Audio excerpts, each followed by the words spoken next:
Welcome back to another episode of the Seattle Sports Show where we love Seattle Pro Sports. I'm your host, Mikey, and we are here to do another mini episode 7 round mock draft for your Seattle Seahawks. And another move was made since the last episode. They released Brian Monet, freeing up another $5.39 million, bringing us to a grand total of $41.6 million total in cap space.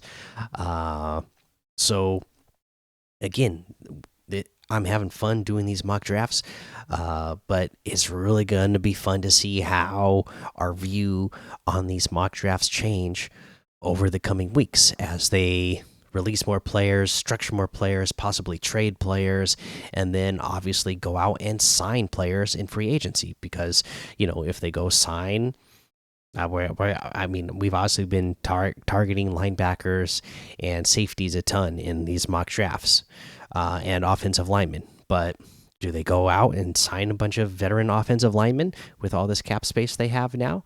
Do they go out and get some linebackers?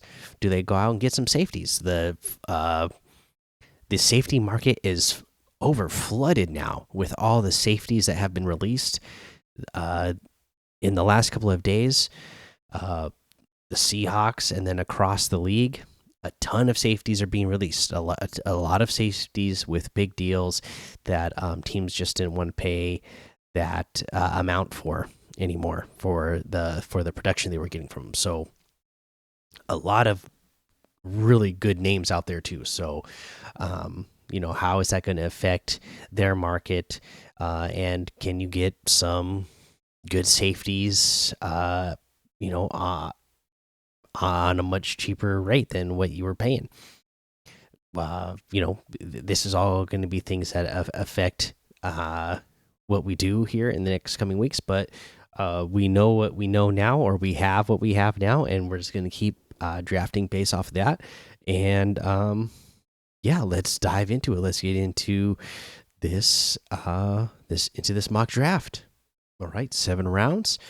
Seahawks still picking at 16. Let's see how this goes. Let's see how it falls to us. Again, because I really think that's what the Seahawks should do. They should be sitting and waiting for the draft to come to them. They don't need to be trading up. They need to be sitting there, and let's wait for the draft to come to us, and then we decide how we want to take advantage of any trades that might come our way, so that we can move back. And I'll tell you right now, in this mock, we're getting some good offers to move back. I see what's available, and I see why the Kansas City Chiefs would want to trade places with us in this one. So their 16, or I mean our 16 for their 32, and then also swapping our 119 for their 64, and then also picking up their pick 95 this year. That sounds like a really good deal. I'm going to accept it, and hope that there's still a couple of players that I want to choose from. We'll see how this plays out. Is that a good move, or did we make a big mistake? We made a good move. We're at pick 32 here. And again, we moved back to 32. We picked up 64, so we're getting a pick at the end of the second round, basically third round. But we're picking up another pick there in in these first 3 rounds, where I think there's a lot of talent in this draft. Most of it is going to be in these first 3 rounds, so you want to get as much as you can. So let's get, somehow we're picking at 32, and luckily for us, Troy Fontenot is still here. Again, like I said, at one point they had him on their board here on this mock draft as number 33. They now have him as number 21. We're picking at 32, and somehow, thankfully, he's still available. So that is what we're getting. Again, a player who we can, Abe Lucas he had the surgery. So they're saying that's all cleaned up and he's going to be good to go. But do we know that for sure? Going into last season, we didn't know Abe Lucas had knee problems, and then they were like, "Oh, it's not a big deal." And then he missed he missed games because of it, and now in this offseason he's getting surgery, and they're saying, "Well, it's okay, he's going to be fine." I cannot trust that. I'm getting Troy Fontenot. We know he can play tackle either side of the ball. We know he can play guard on either side of the ball. So we're getting Fontenot, and that is shoring up that line. Okay, so there we go. There's our offensive lineman. And then let's see here at this point at pick 64. Let's see where do we go here? At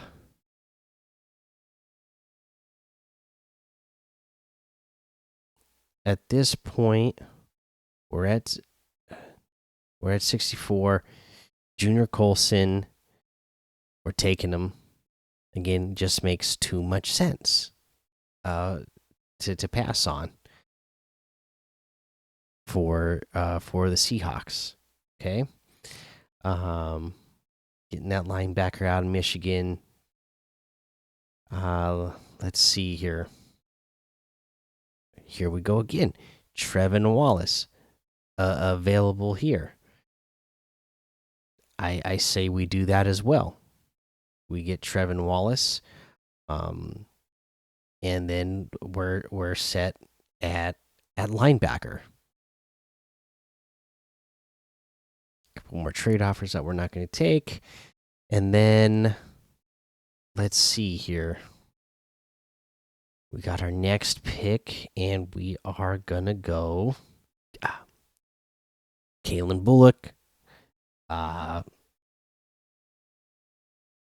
We're taking him right here. We want to get our safety, and we want to get our safety that can be moved around. We're getting him here. All right. We're gonna make this trade with Carolina, where we are giving them 95, and they are giving us 102, but then also giving us 141. So picking up that extra pick this year, we're gonna make that.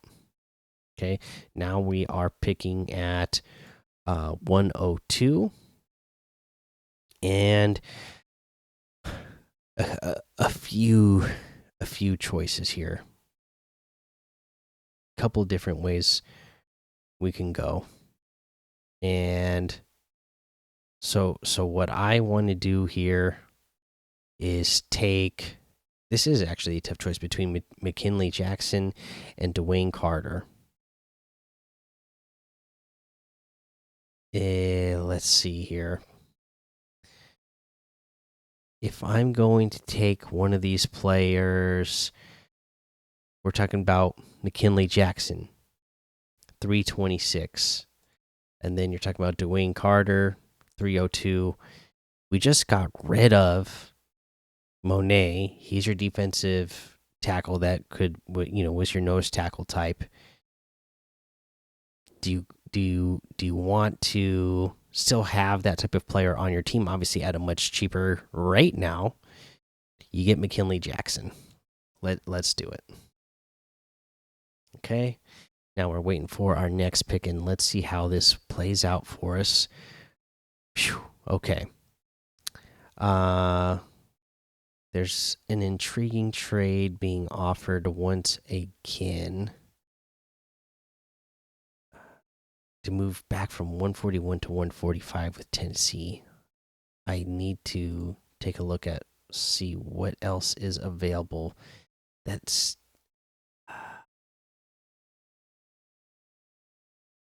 it's a little bit scary, so I just don't want to take the chance that somebody's going to take the player I want. I'm taking Zach Zinter here, guard out of Michigan. Again, we are building that offensive line. Fontenot, now Zinter. If it wasn't for the leg injury he had last year, that has been able to keep him from working out and missing off season here, he would be much higher. So, and from everything I've been reading, they are expecting him to fall around here because of the injury. But if you get him in and he's uh, able to play at the level he was playing at in college, then you are just getting a steal of a player if you can at that point in the draft. Okay, now we've addressed offensive line. We've gotten linebacker. We've gotten our safety. We've gotten a new nose tackle type of player. We can be a little more free with what we're doing here. So we're going to do this trade with the Bills where we are swapping 151 for their 159 and our 233 and then moving up to 198. So we're going to accept that trade. Okay, and here we are now picking at 159. And let's see what we have available. Okay, so based off what we're seeing around in this area now, 159. Okay. I just don't want to lose the chance. I need quarterback competition. I don't mind taking a chance this late in the draft, and I don't mind trying to develop somebody like a Joe Milton. Okay, so we're taking Joe Milton here. That might seem a little bit high for Joe Milton at this point, but I don't want him to slip past us. So we're taking him here. Our next pick is at 194. At this point, we are still needing a tight end, and if AJ Barner is available, again, makes sense. It fits. I'll take him here. Okay, and then we got our next pick here at 198. Again, we can be a little bit more free with what we choose to do here since we've gotten and taken care of a lot of our needs. We're at 198. And that's going to be our last pick in this draft based off of all the moves that we have made. I'm rolling through here trying to find. Okay. I don't know how they re-ranked.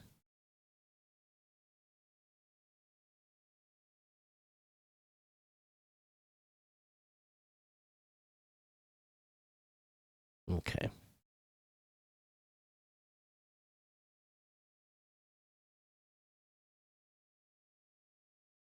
They moved gold down all the way to 281. That makes no sense. I'm taking Anthony Gold. I was trying to figure out why can't I find him. It was like, why can't I find Anthony Gold? No, I think his draft stock is much higher than what they have him at here. Okay, so this is how this one played out. We want to get Troy Fontenot. He is your insurance for right tackle. If that really does become an issue, or if everything plays out perfectly, hey, he is one of your guards. Junior Colson just makes sense. Trevin Wallace, again, go watch the tape. Looks amazing, and we know that they're interested because they had a meeting with him. Kalen Bullock, again, good safety. We need safeties now, obviously. McKinley Jackson, depth for your defensive line. Zach Zinter, again, helping out that offensive line, and if he's good to go, he is going to be a really good piece for that offensive line for years to come. Joe Milton, again, project. AJ Barner, again, a nice tight end who can block and both, be a target. And then Anthony Gould, that is your, you know, your speedy X weapon. That can be an X factor in returning punts and kicks, and you know, just like a speedy guy out in the field that you can do a lot of different tricks and gadgets with. So there you go. There's this draft. Let me know what you think of this one. What would you give the grade on this one? A, B, C, D, F.